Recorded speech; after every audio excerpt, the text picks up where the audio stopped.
Howdy folks, it is Diecastbuffet here again. Welcome back to NASCAR Thunder 2003. Oh my goodness, we're going to the road course. So, here's the outlook at the rest of the schedule here. 7 races to go. Infineon, we have 2 races there. That's why we have another Infineon event. Lowe's Motor Speedway, Phoenix, Talladega, Texas Road Course, Texas Oval, and the season finale at Fontana. Well, we lost, 50 points to Jeff Gordon. He's back within 1 race of a margin. Yeah, definitely Sterling Marlin and Mark Martin, they're really on the outside looking in here. They're going to need some magic to really happen for them to get in the championship contention. But for us, it's truthfully Jeff Gordon versus Jeff Burton right now. Jarrett's not out of it by any means, but he's going to need some luck to go his way. So we're going out to the road course. We're going to run the Super Guard Ford Taurus, and, well, let's go racing. Alrighty, folks, so, yeah, qualifying happened. We qualified 38th, not good. Rusty Wallace is on the pole. This is going to get interesting, folks. This is a wild card event. Anyone can win this race. Kyle Petty won here back in the summer. Yeah, ironically enough. So, without further ado, let's go into the down trackside from Infineon Raceway. NASCAR Winston Cup Racing is in the Sonoma Valley today. MRN is live with flag-to-flag coverage of today's Dodge Save Mart 350 from the Infineon Raceway. This course should present quite a challenge to these drivers. Wouldn't you agree, Barney? You know, Joe, this track can really show off a driver's talents. This is truly a course where your skill alone can mean the difference between finishing first and 41st. Mark Martin had an amazing streak of 12 consecutive years in the top 10 in points, snapped in 2001. Mark Martin has been a model of consistency since he hooked up with Roush Racing. He qualifies well, he finishes well, and everyone out there on the racetrack respects his skill behind the wheel. What a great starting position for Kurt Busch. You're right, Joe, and what a welcome relief this must be. This team has been working hard all year, but it seems they can never catch a break in qualifying. This time they're starting up front. Jeff Burton will try to use this race to close in on the points lead. Oh, yeah, and all these guys in the top 5 are fighting hard week in and week out to gain as many points as possible. It's harder to pick up spots once you're into the top 5.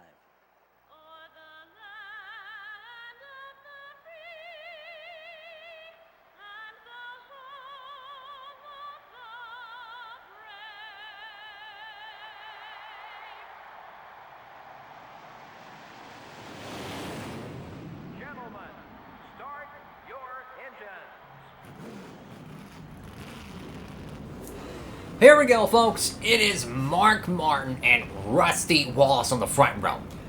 Oh boy, so the championship, it's getting interesting. So Gordon is still like 115, 120 points out, right? Realistically, still 1 full race behind.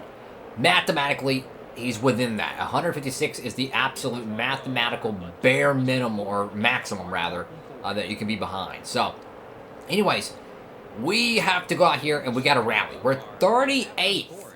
38th starting today. That is not going to cut it in an 11-lap race. We're going to have to get physical to get through the field and get up to where Jeff Gordon is. We do not want to leave Sonoma with a bad finish. We need to capitalize on this wild card event. This is going to get tough, folks. Oh, no. There we go. Yeah, I know they're going to slow up there. There we go. Get on the outside and dig. There's Kyle Petty, who won here back in the summertime, but here in the fall, up here in California, anyone can win this race, folks. This is going to be... Oh, no, Kyle Petty, I'm sorry. This is going to be a wild card event. Anyone can win this race. There's a lot of teams that are looking to prepare for 2009, and what better way than to find yourself in Winston Cup victory lane? So, these guys are going to be duking it out. Whoa, Ward Burton. Me and him have had some run-ins.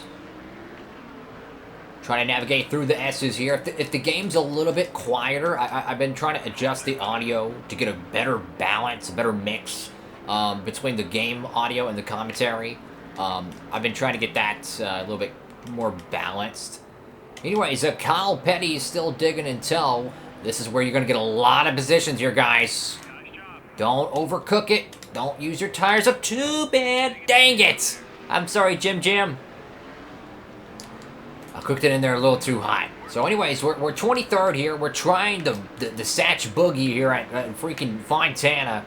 Excuse me, Sonoma. I'm thinking about Fontaine. Man, that's the season finale. We're about to get crashed by Ricky Craven. That's my fault. Craven is PO'd. Holy moly. Look, I'm sorry, Robbie Gordon. I have nothing against you, buddy. I don't know why I keep hitting his car. God dog, man. I'm choking over here. I'm crashing into a tied car. Crashing into the 31 car. My goodness. This Sonoma race has been kicked off with a bang. I don't even know who's out front. Oh, it's Mark Martin. Mark Martin's just taking care of business. So anyways, I definitely need a drink of water here. Jimmy Johnson is out ahead of us here in the 22nd place spot. And I tell you what, from starting 38th to already be within top 25 is a God-given miracle. So we got to keep the intensity going. Generally, the AIs actually get slower during the road course races. I don't think it's because of fuel. I think it's just their tires. I think the AIs are programmed to run significantly slower on older tires, probably a little bit more than they need to. I'm sorry, Bodine, but you know what? Road courses are a contact sport in NASCAR. Look, I love sports car racing as much as the next guy, but I tell you what, though, when stock cars get on the road course, you bet your bottom dollar it's a physical sport. Come on now. Hello, Terry, Mr. Talladega winner. So he's lap 3 out of 11 here. We're in 20th place here. Generally, on lap 3, you'll see a few cats pit. Maybe lap 4. That's going to kind of separate the pit strategy. Now, they're going to gain some track position. They're going to have fresher tires, but I just can't imagine winning this race from pitting from lap 3 or 4 without a yellow. Now, if you catch a yellow, oh my god, you're either going to be perfect or you're going to be screwed, because if you pit here, to my calculations, you don't need to pit during the caution if you have one. Regardless of how bad the caution is, you won't need to pit. So in other words, if you pit early, what is your path to victory? Like, truth be told, ask yourself, what is your path to victory? Do you pit now and hope and pray for a caution? See these idiots right here, they're pitting.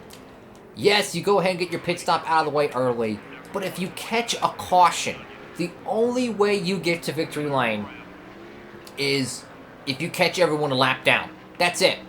It's a road course. How are you going to lap someone?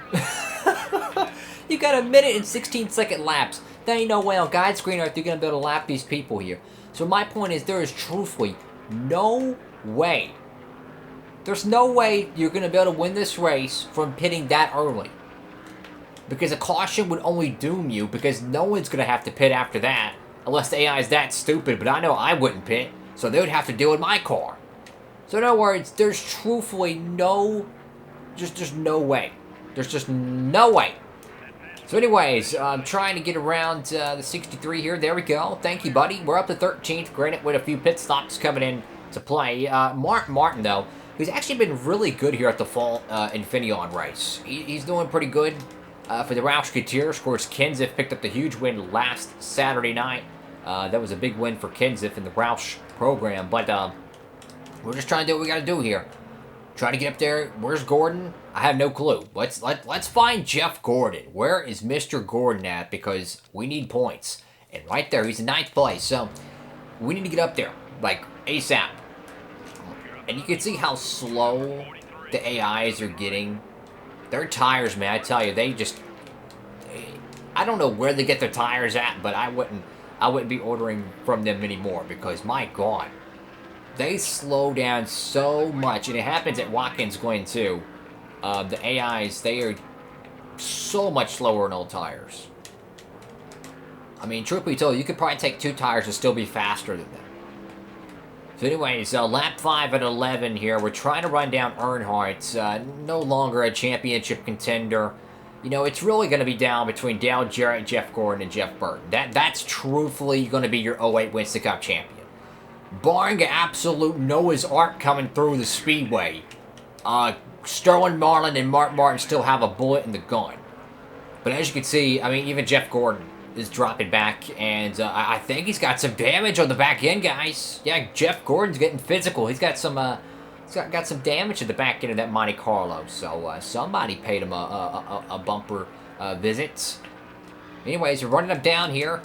He hasn't led a lap there, so that's another opportunity for us if we can find a way to lead a lap. But I'm not worried about that. I just want to stay ahead of the 24 car. Like, truth be told, I'm sorry, Gordon. Oh, that was stupid. That was really stupid. Really, really stupid by me. I'm no longer worried about winning races. I'm worried about the 24 car, and that's it. It's truly, we're in, I hate to say this, but we're in the chase mode. The chase mode is just points. It's just, nothing else matters. It's no longer, oh, I need to go win this race. No, you're racing one guy only. It's what's the Cup points races and racing in the fall. You have one driver. If you finish ahead of them, you're good. You can win this championship. I'm not worried about Martin. I'm not worried about Mark Martin. I'm not even really worried about Dale Jarrett, to tell you the truth, because he has not been consistent since the summertime. And I'm just, if I stay ahead of this 24 car week in and week out, we can win a UNSCRIPTED Cup championship. And there we go. Finally, we clear the DuPont Monte Carlo. And after today, we got, what, 6 more races to go? Phoenix, California 500. That's the mid-season finale. Texas Oval, Texas Roval. That's 4. Throw in Phoenix. Wait, we already talked about Phoenix, did we? Oh, God, I'm losing count. You got the UAW GM Quality 500 at Charlotte. There's one more other race I'm forgetting. Kenseth, he's coming in. Now we have to start thinking, where are we going to pit here, guys? Because the pitch strategy here is across the board. It's pretty chaotic. But if there is one interesting thing to throw in, cautions could truly change the trajectory. I can't English today. It could change the chart of this race. Let's just say that. We seen here last season, if I would have pitted, we would have lost the championship probably, because the caution came out at the perfect time, and we didn't pit, we stayed out, and we had a great opportunity to win the championship. But unfortunately, I accidentally didn't set the settings right for this season, so the AIs have not been crashing like they would be. I promise you guys, for next season, 2009, we're getting that fixed, and even Kurt Busch has got a crap load of damage. That's a beautiful race car right there, my dude. Holy cow. I need a diecast of that. We're going to get the AI wreck frequency turned back up. We're going to get all that stuff. It was... Oh, I'm sorry, Kurt Busch. I thought you were going to give me a little bit more room, buddy. I'm sorry. We're going to get it fixed, and we'll get back to the more caution-filled racing here. I'm not going to pit yet. I'm going to try to wait, because if we catch a caution here, we don't have to pit. I like pitting light here at Sonoma. I like just pitting, getting your good years, and going. That's it. So anyways, we're still gaining on these cats. I mean, truth be told, if this race ran out to the end, we might be able to actually pass the leaders. Like, if this went flag to flag, no caution, no pit stops, nothing, we would run down the leaders. But I absolutely think so. I mean, with 4 full laps of UNSCRIPTED Cup stock car action here, I tell you what, they are so God-given slow. In our fuel window, we still got about 2, maybe 2.5 laps more on the petrol. Our tires are fabulous. I mean, we're just carving through the S's here. And, you know, I don't think it's too late to start talking about this, but or too early. Silly season, that's going to be interesting to monitor. The last 2 silly seasons, nothing really has happened, so I'm expecting a big shakeup to come either this season or next season for the silly season. But then you also got the off-season schedule. If these guys are all pitting, I'm pitting. Okay, everybody's pitting, so I'm going to pit too. There we go. No damage repair. Keep the car the same. There we go. All right, I'm going to get me a cup of joe and give me a swig of coffee here, and we'll start talking about the 2009 schedule. So as we go down pit road here, we're racing for the win here. The 2009 schedule, I'm going to tweak it a little bit. It's not going to be as, I would say, game-changing as this season, because I really wanted to get some feedback. And I'll be honest with you guys, I think tracks like Texas, the Texas Oval, really, in my opinion, they impressed me. I mean, the racing there at the Texas Oval, and I'm not trying to be biased here, I'm a Texas guy myself, but the racing quality there, it was unbelievable. I mean, it truly was fantastic, guys. We had like a 5-car pack race at Texas Motor Speedway. It was unbelievable. And I hate to say this, but I'm seriously considering adding a third oval race there. That's how impressive the racing quality is.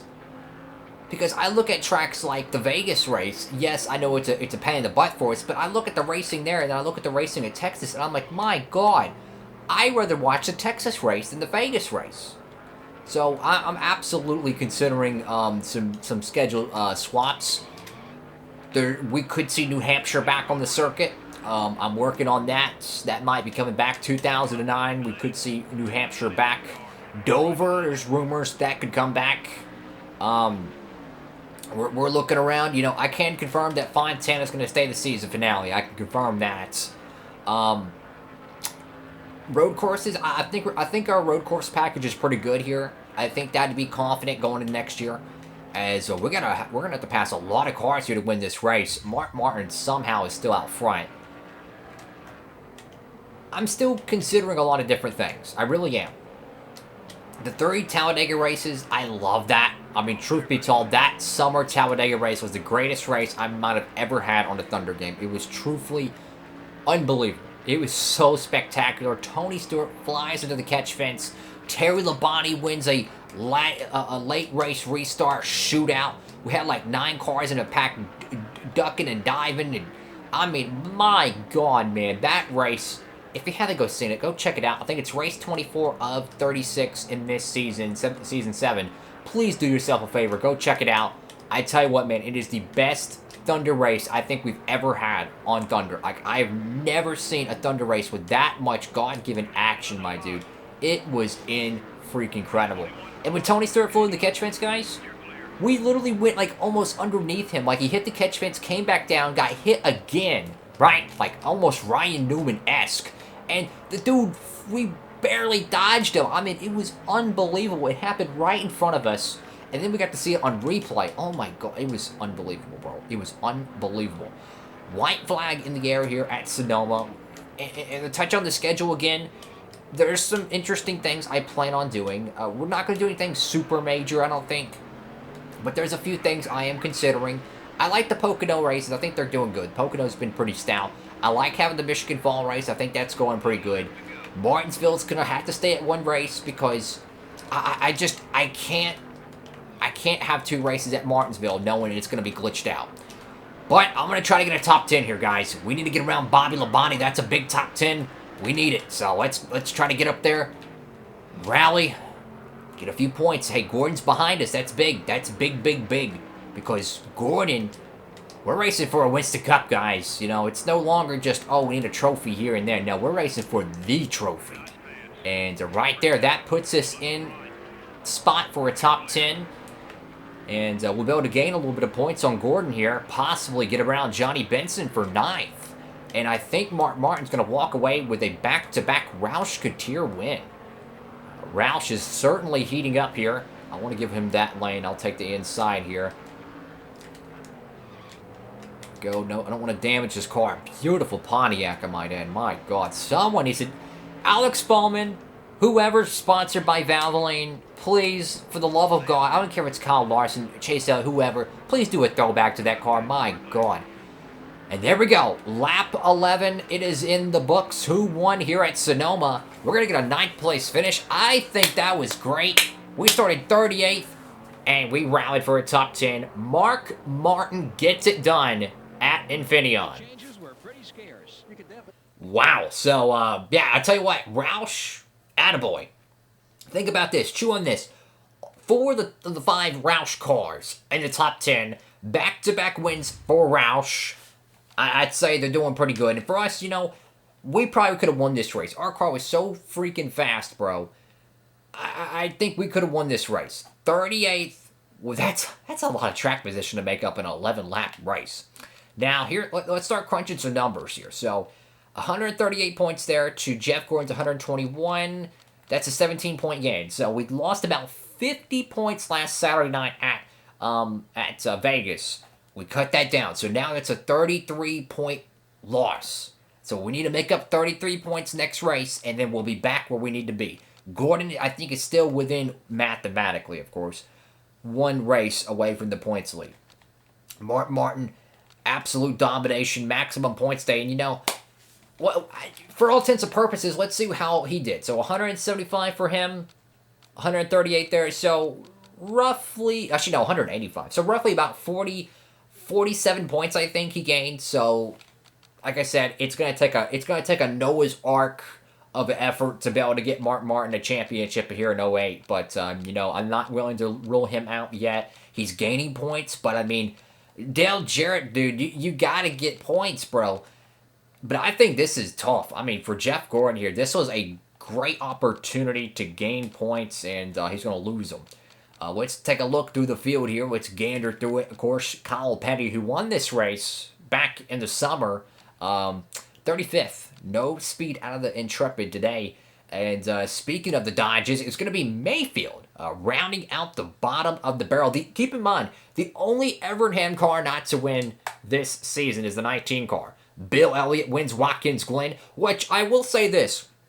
Watkins Glen could get 2 race dates next year. I'm gonna throw that out there. Watkins Glen may get 2 race dates. We may swap this race out for that one. I'm not sure on that, but that's something to kind of chew on, so to speak. And then not Casey Mears. Jamie McMurray driving the 7 car for Evernham. He won Bristol early this season. Anyways, folks, thank you all so much for watching the video. Attaboy to McMurray getting 12th, I might add. He's a former Sonoma winner, I believe. Anyways, thank you all so much for watching the video. Make sure to give it a big thumbs up, like, comment, and subscribe. Upload these every Monday, Wednesday, Friday, and Saturday, 3 p.m. Eastern Standard Time, right here on Diecastbuffet. The championship is heating up. Who is going to win it? Is it going to be Jeff Burton or Jeff Gordon? The 2008 Winston Cup Championship is on the line. Have a great one, folks. Hope to see you on the next episode. Diecast Buffet signing off.